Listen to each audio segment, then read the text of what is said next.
¿Sabes de dónde vienen la escritura, la astronomía, la medicina, las matemáticas y el derecho? Seguramente has escuchado acerca de los hombres de las cavernas y que en algún momento comenzaron a vivir en un mismo lugar y a cultivar la tierra. Pero entre ellos y las ciudades famosas como Atenas y Roma, ¿qué ha sucedido?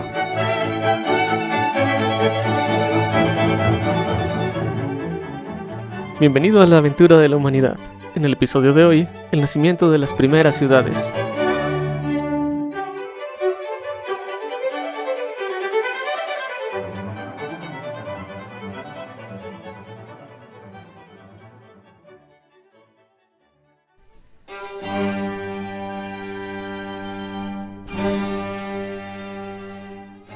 Al final de la era glacial, hace unos 10.000 años, los hombres que vivían en la región entre el río Éufrates y Tigris, y que hoy conocemos como Irak y Siria, comenzaron a vivir de manera sedentaria. Verás, a pesar de que los orígenes de la agricultura siguen siendo un objeto de debate científico, el consenso actual es que todo comenzó a partir de la selección de las propiedades de algunas plantas. Generalmente las espigas no suelen aferrarse mucho a los granos que contienen, pues es importante que se esparzan por el suelo y no compitan por los mismos nutrientes. Algunas mutaciones de estas hacen que ocasionalmente algunas espigas sean más resistentes y contengan el grano durante más tiempo, haciéndolas ideales para transportarlas. Estas plantas eran recogidas por los grupos de cazadores y recolectores que con el paso del tiempo y las generaciones, y muy seguramente de manera incipiente, favorecieron las especies mutantes haciendo variaciones cada vez más grandes y resistentes.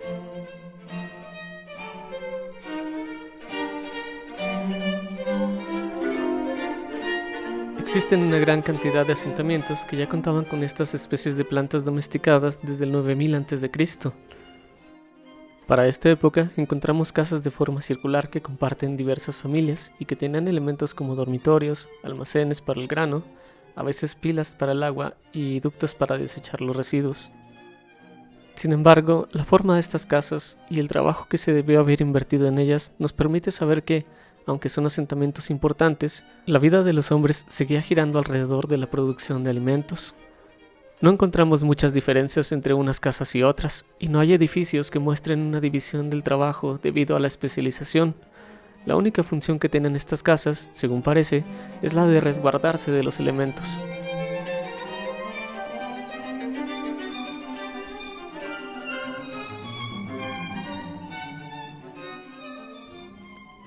Gradualmente comenzaron a aparecer edificios de planta rectangular, junto con las casas de bollito que ya habíamos mencionado, y una gran innovación, la cerámica. En algunos de estos yacimientos arqueológicos, repartidos por todo Oriente Medio, encontramos que los edificios de planta rectangular y la cerámica se acompañan de dos grandes cambios para la vida del ser humano. Algunas casas se convierten en talleres y encontramos en ellas pocas muestras de dedicación a la agricultura.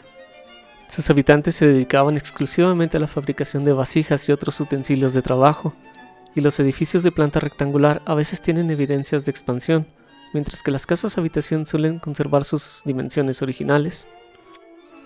Esto es uno de los primeros indicios de la división del trabajo.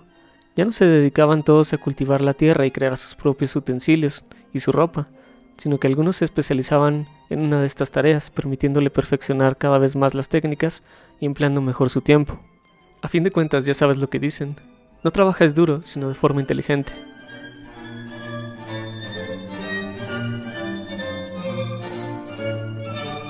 Ahora bien, los edificios de planta rectangular a menudo son descritos por los arqueólogos como templos que cumplían con una importantísima labor social.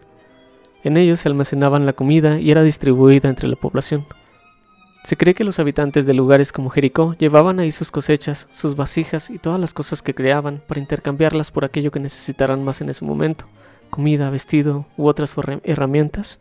Una parte de los bienes que intercambiaban los pobladores se quedaba en los templos como sacrificio, y una parte se utilizaba para pagar a los funcionarios del templo y a sus trabajadores.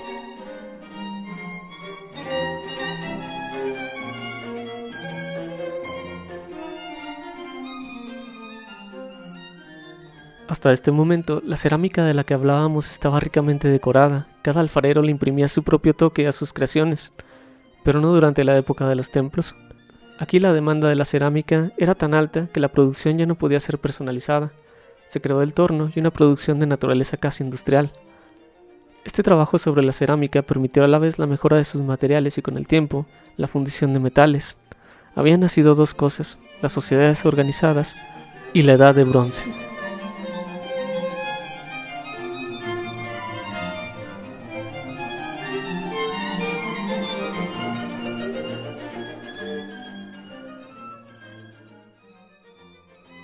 Ahora bien, ¿recuerdas a los funcionarios de los templos?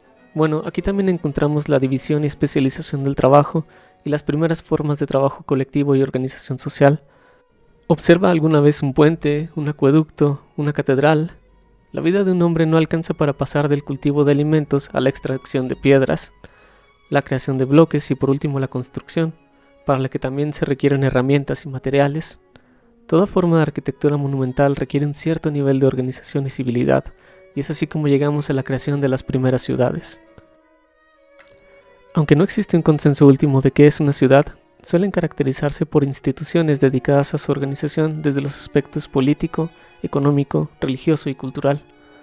Tiene edificios y funcionarios dedicados a cumplir con estas necesidades, de manera que no tengas que ir a otra población si necesitas arreglar alguno de estos asuntos. En nuestro próximo episodio vamos a hablar de las primeras ciudades de la humanidad. ¿Dónde estaban? ¿Cómo se organizaban? ¿Qué religión tenían? ¿En qué cosas creían? ¿Cómo se gobernaban?